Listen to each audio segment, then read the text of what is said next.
পরমব্রত একজন বড় মাপের অভিনেতা এবং তার নাম শুনে আমি সিনেমাটাতে রাজি হয়ে যাই। শবনম আপ্পা যখন আমাকে কন্ট্যাক্ট করে কাজটার জন্য, আমি পরমব্রতর নাম শুনেই রাজি হয়ে যাই, ডিটেলস না শুনে।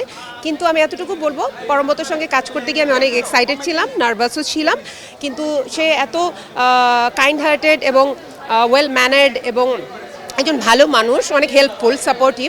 তো আমার সেক্ষেত্রে কাজ করতে গিয়ে কোনো অসুবিধা হয়নি, আমার ভয়টা ভেঙে গিয়েছে এবং he help me all through. দর্শকদের বলবো আপনার আজব কারখানা দেখতে আসবেন। আমাদের আজব কারখানা আপনাদের জীবনের নতুন একটা ছন্দ নিয়ে আসবে এবং লাইফে যদি মনোটনিটা ব্রেক করতে চান, এই মনোটোনাস লাইফ থেকে একটু ব্রেক চাইলে আমার মনে হয় আজব কারখানার গ্রিন সিনারিও, গ্রামের জীবন, শহরের জীবন, সব কিছু আপনাদের জীবনে নতুনভাবে এফেক্ট ফেলবে। আর এখানে আমাদের বাংলাদেশের মিউজিক ইন্ডাস্ট্রি নিয়ে ডিটেইলে অনেক কিছু দেখানো হয়েছে। সো আমি নিউ জেনারেশনদেরকে ওয়েলকাম করবো যে you people come and watch this film. তোমরা অনেক কিছু ডিসকভার করতে পারবে about our musical industry and roots. এটা এমন একটা সিনেমা যে সিনেমা আসলে আমার মনে হয় আমাদের সবার কিন্তু শিকড় কিন্তু একদম গ্রামে, কেউ মানে অনেকেরই শিকড় গ্রামে এবং এই যে সবুজের মাঝে। তো এই সিনেমাটা দেখলে যেটা মনে হবে যে একদম নিজেকে আলাদাভাবে খুঁজে বের করার যে প্রয়াসটা। আজব কারখানা, আমি বলবো যে আজব কারখানা সবার দেখা উচিত। আজব কারখানা অন্যরকম একটা সিনেমা এবং জীবনে যত সিনেমা দেখা হয়েছে তার মধ্যে নিজের কাছে মনে হবে যে না, এটা সেরা সিনেমার মধ্যে একটা। এতটুকুর মধ্যে যেটা মনে হলো যে মানুষের যে বোধের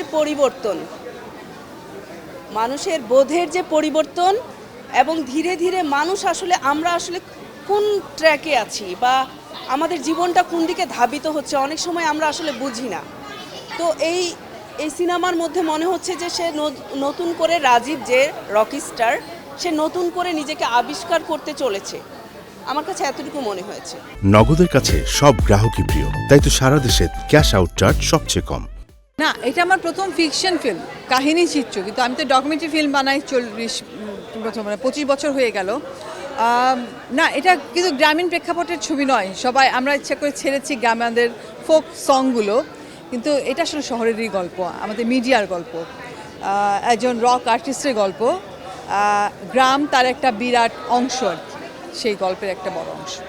দর্শক আসলে না দেখলে তো কিছু বলবার নেই। দর্শক যদি সে ছবিটা দেখেন, আমার মনে হয় তারা এই আজব কারখানার মধ্যে তারা ঢুকতে পারবেন, সেই অনুভূতিটা তারা নিয়েই থাকবেন বেশ কিছুক্ষণ। যে রাজীব ক্যারেক্টারটা করেছে উনি একটা রকস্টার, আর রকস্টার হয়ে যেন গ্রামের যে বাউলদেরকে খুঁজে গিয়েছেন, বাউলদেরকে চিপা চাপা থেকে আনাচে কানাচে যারা রয়েছে তাদেরকে সংরক্ষণ করতেছেন। খুব ভালো, পুরোটা দেখলে বলতে পারবে, কিন্তু আপাতত যতটুকু দেখেছি মনে হচ্ছে আমাদের যে লোককথার যে গান, গ্রাম বাংলার যে গান, মাটির গান, সেই পুরনো জিনিসগুলো আমরা সিনেমার মাধ্যমে আজকে মনে হচ্ছে ফিরে পাবো। আবার বাঙালি সেই পুরনো গানের দিনে ফিরে যাবে। পুরোটা দেখার পরে গল্পটা আসলে কি বলতে পারবে, কিন্তু যতটুকু দেখেছি মনে হচ্ছে যে আমাদেরকে বাংলার সেই লোক গানগুলোকে আমাদেরকে রিটার্ন আবার দিচ্ছে, ব্যাক দিচ্ছে।